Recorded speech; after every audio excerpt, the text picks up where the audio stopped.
రేవంత్ రెడ్డి ప్రభుత్వం అధికారంలోకి వచ్చిన 27 నెలల కాలం నుంచి కరెంటు సరిగా ఇవ్వక రైతులను ఇబ్బంది పెడుతున్నటువంటి రేవంత్ రెడ్డి గారి ప్రభుత్వం.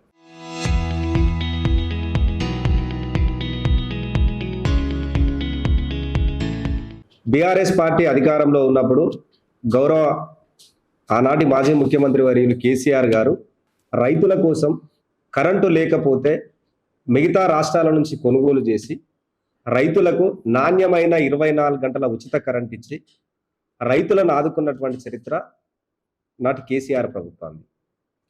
రేవంత్ రెడ్డి గారు అధికారంలోకి వచ్చిన తర్వాత అరకొర కరెంటుతోని రైతులను ఇబ్బంది పెడతా ఉన్నారని చెప్పి మేము 10 రోజుల క్రితం మా పార్టీ ఆధ్వర్యంలో గజ్వెల్ నియోజకవర్గ కేంద్రంలో డిఈ గారికి వినతి పత్రం ఇచ్చి గజ్వెల్ నియోజకవర్గంలో మీ లా బుక్ల ప్రకారం 14 గంటల కరెంటు ఇస్తున్నారని చెప్పి మీరు చెప్తున్నారు, కానీ 14 గంటల కరెంటు రావడం లేదు. 12 గంటలు 13 గంటల కరెంటు మాత్రమే వస్తుంది.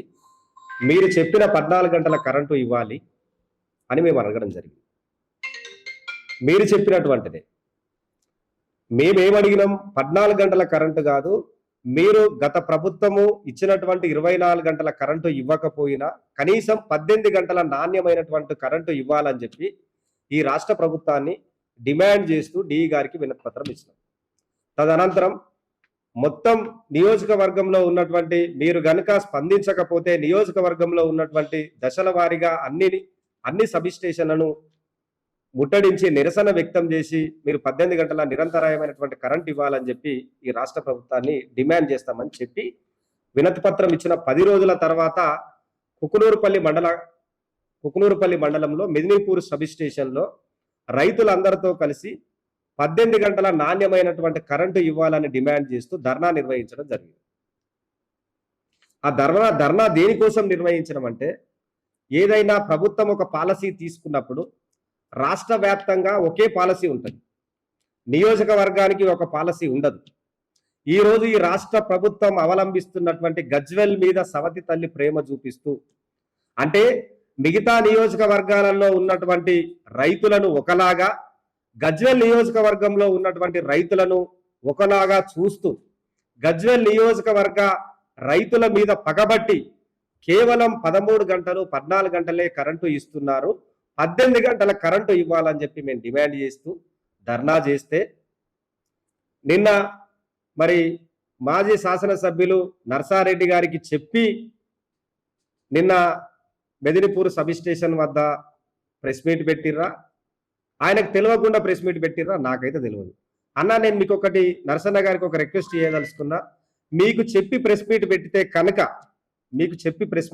పెడితే కనుక హుస్నాబాద్ నియోజకవర్గంలో 18 గంటల కరెంట్ ఇస్తున్నారు, మానకొండూరు నియోజకవర్గంలో 18 గంటల కరెంట్ ఇస్తున్నారు, ఇంకా చొప్పదండి నియోజకవర్గంలో 16 గంటల కరెంట్ ఇస్తున్నారు, జనగామ నియోజకవర్గంలో 16 గంటల కరెంట్ ఇస్తున్నారు. కానీ ఒక గజ్వెల్ నియోజకవర్గంలోనే 12, 13, 14 గంటల కరెంటు ఎందుకోసం ఇస్తున్నారో మీరు సమాధానం చెప్పాల్సినటువంటి అవసరం ఉన్నది. ఒకవేళ మీరు కనుక వాళ్ళ చేత ప్రెస్ మీట్ పెట్టిస్తే కనుక, ఒకవేళ మీరు వాళ్ళతో ప్రెస్ మీట్ పెట్టియకపోతే, మరి మిగతా నియోజకవర్గాలలో 17 గంటలు 18 గంటలు 16 గంటల కరెంటు వస్తున్నప్పటికీ కళ్ళుండి చూడలేని ఈ గుడ్డి కాంగ్రెస్ నాయకులు నిన్న ప్రెస్ మీట్ పెట్టినటువంటి వాళ్ళు ఎవరైతే ఉన్నారో వాళ్ళు గజ్వెల్ రైతాంగానికి క్షమాపణ చెప్తూ, నిజంగానే మేము 13 గంటలు 14 గంటల కరెంటే ఇస్తున్నాము, మిగతా నియోజకవర్గాలలో 17 గంటలు 18 గంటల కరెంటు ఇస్తున్నారు, మేము సోయి లేని మాటలు మాట్లాడినాం, మేము రాజకీయాల కోసమే మాట్లాడుతున్నామని చెప్పి గజ్వెల్ అంబేద్కర్ సర్కిల్లో ముక్కు నాలకి రాయాల్సినటువంటి అవసరం ఉన్నది. ప్రెస్ మీట్లు పెట్టి ఖండించడం కాదు, మీకు చేతనైతే మీ మంత్రుల ద్వారా మీ ముఖ్యమంత్రి ద్వారా చెప్పించి గజ్వెల్ నియోజకవర్గ రైతాంగానికి న్యాయం చేసే పని చేయండి తప్ప సవకబారినటువంటి విమర్శలు చేస్తూ ఏదో వాళ్ళ కార్యక్రమం చేసిరు కదా మేము ఖండిస్తే అయిపోతుంది కదా అనుకుంటే ప్రజలు ఇవన్నీ చూస్తూ ఊరుకోరు. గజ్వెల్ నియోజకవర్గ ప్రజలకు నేను ఒకటే తెలియజేయదలుచుకున్నా, ఈ నియోజకవర్గ రైతులకు ఒకటే చెప్పదలుచుకున్నా, నేను చొప్పదండి నియోజకవర్గంలో 18 గంటల కరెంట్ ఇస్తున్నారు, మానకొండూరులో 17 గంటల కరెంట్ ఇస్తున్నారు, హుస్నాబాద్ లో 18 గంటల కరెంట్ ఇస్తున్నారు, జనగామ నియోజకవర్గంలో 16 గంటల కరెంట్ ఇస్తున్నారు. మరి గజ్వేల్ నియోజకవర్గ రైతులు ఏం పాపం చేసిరని మీరు 14 గంటలు ఇస్తున్నారు అని మేము అడుగుతా ఉన్నాం. గజ్వేల్ నియోజకవర్గంలో ఉన్నటువంటి కాంగ్రెస్ నాయకులను, నిజంగా మీకు రైతుల మీద ప్రేమ ఉంటే, రైతుల మీద చిత్తశుద్ధి ఉంటే, నిజంగా మీది రైతు ప్రభుత్వమే అయితే, నిజంగా మీరు రైతుల కోసం మాట్లాడాలనుకుంటే మీరు జిల్లా ఇన్ఛార్జి మంత్రితో మాట్లాడతారా, దామోదర్ రాజనరసింహ గారితో మాట్లాడతారా, లేక మీ ముఖ్యమంత్రి గారితో మాట్లాడి 18 గంటల నిరంతరాయమైనటువంటి కరెంటు ఇచ్చి అప్పుడు మీరు ప్రెస్ మీట్లు పెట్టి ఖండించాలి తప్పితే పనికి మాలిన చవకబారు విమర్శలు చేస్తూ ప్రెస్ మీట్లు పెట్టి ఏదో ప్రగల్భాలు పలికితే రైతాంగం చూస్తూ ఊరుకోదు, గజ్వేల్ నియోజకవర్గ ప్రజలు చూస్తూ ఊరుకోరు అనే విషయాన్ని వాళ్ళకి స్పష్టం చేయదలుచుకున్నా. నేను ఇంకో విషయం చెప్పదలుచుకున్నా. ఏదైనా ఒక విషయాన్ని ఖండించేటప్పుడు మేము ఒక కార్యక్రమం చేసినాం. రైతులకు రైతు బంధు వస్తలేదని చెప్పి మేము ధర్నా చేసినాం. ఎస్, మీరు రైతు బంధు ఇవ్వలేదు మొన్నటిదాకా, ఇప్పుడు కూడా అందరికి ఇవ్వలేదు. కేవలం 1 ఎకరం 2 ఎకరాలు ఉన్న వాళ్ళకి మాత్రమే మీరు రైతు బంధు ఇచ్చిర్రు. రైతులకు రైతు బంధు ఇవ్వాలని డిమాండ్ చేసినాం. జిల్లాలు రద్దు చేస్తామని చెప్పారు. సిద్దిపేట జిల్లాను రద్దు చేస్తామంటే మేము ఊకోమని ఆందోళన కార్యక్రమం చేసినాం. ఎస్, ఈ రోజు రైతులకు గజ్వేల్ నియోజకవర్గ రైతుల మీద మీరు సవతి తల్లి ప్రేమ చూపిస్తున్నారు. మిగతా నియోజకవర్గాలు, కాంగ్రెస్ పార్టీ అధికారంలో ఉన్నటువంటి నియోజకవర్గాలలో 17 గంటలు 18 గంటల కరెంటు వస్తే గజ్వేల్ నియోజకవర్గంలో 14 గంటలు 13 గంటల కరెంటు ఎందుకు వస్తుందో కాంగ్రెస్ పార్టీ నాయకులు సమాధానం చెప్పాలి. నాకు తెలిసి అయితే మన నర్సారెడ్డి అయితే ఈ చిల్లర ప్రెస్ మీట్లు పెట్టుమని ఇట్లాంటి కార్యక్రమాలు అయితే చెప్పడని నేను అనుకుంటున్నా. అన్నా, నీకేం రిక్వెస్ట్ చేస్తున్నా అంటే, నీకు తెలియకుండా వాళ్ళ ప్రెస్ మీట్లు పెడితే గనక మీరు జనాలలో చులకనైతారు, కాంగ్రెస్ పార్టీ చులకనైతుంది. ఒకవేళ మీరు తెలియకుండా పెడితే మాది తప్పు జరిగిందని నిన్న ప్రెస్ మీట్ పెట్టినటువంటి వాళ్ళ చేత గజ్వేల్ అంబేద్కర్ సర్కిల్లో ముక్కు నాలకు రాయించండి. మనం 14 గంటలే ఇస్తున్నాం రా నాయన, పక్క నియోజకవర్గాలలో 17, 18 గంటలు ఇస్తున్నారు, మిమ్మల్ని ఎవడు పెట్టమన్నారా అని చెప్పి, పార్టీ ఇజ్జత్ ఎందుకు తీస్తురా అని చెప్పి మీరు అడగాల్సినటువంటి అవసరం ఉన్నది. ఒకవేళ నిజంగానే మీరు చెప్పి పెట్టిస్తే గనక మీరు ఈ గజ్వేల్ మాజీ శాసనసభ్యులుగా, ఇప్పుడున్నటువంటి గజ్వేల్ నియోజకవర్గ ఇన్ఛార్జిగా మీరు ముఖ్యమంత్రి గారితో మాట్లాడి గజ్వేల్ నియోజకవర్గ రైతుల మీద ఏ మాత్రం ప్రేమ ఉన్నా కూడా వెంటనే 18 గంటల కరెంటు ఇప్పించే విధంగా గౌరవ నరసారెడ్డి గారు ప్రయత్నం చేయాలని చెప్పి ఈ సందర్భంగా నేను నరసన్నకు విజ్ఞప్తి చేస్తా ఉన్నా. ఎందుకంటే ఈ నియోజకవర్గంలో మీకు ఒక శాసనసభ్యునిగా ఈ నియోజకవర్గ ప్రజలు మిమ్మల్ని గెలిపించిరన్న, ఈ నియోజకవర్గ ప్రజల సమస్యల మీద మీరు మాట్లాడాల్సినటువంటి అవసరం ఉన్నది. ఇక్కడ నష్టం జరుగుతా ఉన్నది రైతులకు నష్టం జరుగుతూ ఉంటే మీరు ఊకోవడం కరెక్ట్ కాదు. ఈ రోజు ఎండాకాలం వచ్చింది. ఈ ఎండాకాలంలో పంటలు ఎండితే గజ్వేల్ నియోజకవర్గంలో ఉన్న ప్రజలందరూ కూడా నష్టపోయేటువంటి పరిస్థితి ఏర్పడ్డది. కాబట్టి మీరు ముఖ్యమంత్రి గారితో మాట్లాడతారా, జిల్లా ఇన్ఛార్జి మంత్రితో మాట్లాడతారా? మీరు రండి, నేను చూపిస్తా. గజ్వేల్ నియోజకవర్గంలో కేవలం 12, 13, 14 గంటలని మీరే చెప్తున్నారు. 14 గంటలు మేము ఇస్తున్నామని మీరు చెప్తున్నారు కదా, మరి చొప్పదండిలో 18 గంటలు ఎందుకు ఇస్తున్నారు? మానకొండూరులో 16 గంటలు 17 గంటలు ఎందుకు ఇస్తున్నారు? హుస్నాబాద్ లో 18 గంటలు ఎందుకు ఇస్తున్నారు? అంటే ప్రతిపక్ష నాయకులు ఉన్న దగ్గర ఒక రకమైనటువంటి రైతులు ఉంటారు, మరి అధికార పార్టీ ఉన్న దగ్గర ఒక రకమైనటువంటి రైతులు ఉంటారా? అంటే గజ్వేల్ నియోజకవర్గ రైతులు కాదా? గజ్వేల్ నియోజకవర్గ రైతులు కష్టపడి పంటలు పండిస్తలేరా? గజ్వేల్ నియోజకవర్గ ప్రజలు, ఈ రైతాంగం ఈ నియోజకవర్గ ప్రజలకు ధాన్యాలు అందిస్తలేదా? ఎందుకోసం సవతి తల్ల ప్రేమ చూపిస్తున్నారో ఈ రోజు కాంగ్రెస్ పార్టీ నాయకులు సమాధానం చెప్పాల్సినటువంటి అవసరం ఉన్నది.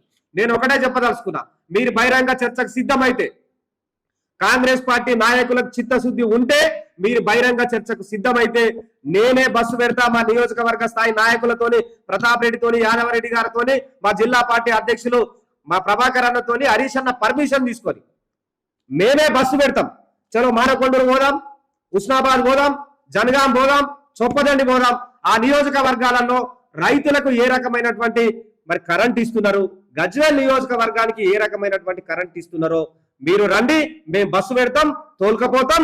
మీకు సోయొచ్చేటట్టు, మీ కళ్ళు తెరిపించేటట్టు అక్కడ ఉన్నటువంటి రైతులు ఏం చెప్తారు, అక్కడ ఉన్నటువంటి లాభుకులు ఏం చెప్తాయో మనం సబ్ స్టేషన్లను సందర్శించి అక్కడ ఉన్నదాన్ని మనం పరిశీలిస్తాం. అనవసరమైనటువంటి పనికి మాలినటువంటి చర్చలు పెట్టి, పనికి మాలినటువంటి ఖండనలు చేయడం, ప్రజల మీద ప్రేమ ఉండి ప్రజల కోసం ఏమైనా పని చేయాలి తప్పితే పనికి మాలిన విమర్శలు చేయడం అనేది మంచి పద్ధతి కాదు. నేను విజ్ఞప్తి చేయదలుచుకున్నా కాంగ్రెస్ పార్టీ నాయకులకు, ఎస్, కాంగ్రెస్ పార్టీ అయినా, బీజేపీ అయినా, బీఆర్ఎస్ అయినా ప్రజల కోసం అందరం కలిసికట్టుగా పనిచేసి ప్రజల బాగోగుల కోసం, తెలంగాణ రైతాంగం కోసం, గజ్వేల్ రైతుల కోసం మనం అందరం పనిచేయాల్సినటువంటి అవసరం ఉన్నది. ఈ సందర్భంగా మేము ఒకటే చెప్పదలుచుకున్నాం, మేము గౌరవ మాజీ మంత్రివర్యులు హరీష్ అన్న గారి పర్మిషన్ తీసుకొని, మా పార్టీ అధ్యక్షుడు మా ఇన్ఛార్జి గారి పర్మిషన్ తీసుకొని, మేము గతంలోనే 10 రోజుల కిందనే చెప్పినాం, నియోజకవర్గంలో ఉన్నటువంటి రైతులకు నాణ్యమైనటువంటి 18 గంటల కరెంటు ఇవ్వకపోతే ఖచ్చితంగా ఆందోళన కార్యక్రమాలు చేస్తామని చెప్పినాం. రేపటి నుంచి కూడా ఖచ్చితంగా ఆందోళన కార్యక్రమాలు తీసుకుంటాం. ఈ నియోజకవర్గ రైతులకు జరుగుతున్నటువంటి నష్టం మీద ఖచ్చితంగా గజ్వేల్ నియోజకవర్గ రైతాంగాన్ని అందరినీ కూడా ఏకం చేసి అవసరం అనుకుంటే డిఈ కార్యాలయాన్ని ముట్టడిస్తాం. మీరు ఎన్ని కేసులు పెడతారో పెట్టండి, రైతుల పక్షాన మేముంటాం, కేసుల పక్షాన మీరుంటారా మీరు ఆలోచించుకోవాల్సినటువంటి అవసరం ఉన్నది. ఎందుకంటే కేసులు పెట్టడము, జైళ్లకు పంపడము, అక్రమ కేసులు పెట్టి ఇబ్బందులు చేయడము ఈ కాంగ్రెస్ పార్టీ నాయకులకు అలవాటుగా మారిపోయింది. కానీ ప్రజా సమస్యలే ఎజెండాగా, ప్రజల యొక్క సమస్యల పరిష్కారం కోసం మాత్రమే బీఆర్ఎస్ పార్టీ నాయకులు పనిచేస్తారు. మీ అక్రమ కేసులకు భయపడేది లేదు. ఖచ్చితంగా రేపటి నుంచి భవిష్యత్ కార్యాచరణ మా పెద్దలతో మాట్లాడి ఈ గజ్వేల్ నియోజకవర్గానికి 18 గంటల నిరంతరాయ కరెంటు ఇచ్చేంత వరకు కూడా మేము పోరాటం చేస్తామని చెప్పి కూడా ఈ సందర్భంగా తెలియజేస్తున్నాం. సేమ్ టైంలో మీకు ఈ నియోజకవర్గ ప్రజల మీద ఏమైనా ప్రేమ ఉంటే, రేపొద్దుగాల ఈ నియోజకవర్గ ప్రజలని మీరు ఓట్లు అడగాలనుకుంటే, ఈ గజ్వేల్ నియోజకవర్గ రైతులకు న్యాయం చేసిన తర్వాతనే ఓట్లు అడగాలని చెప్పి ఈ సందర్భంగా మేము డిమాండ్ చేస్తాం.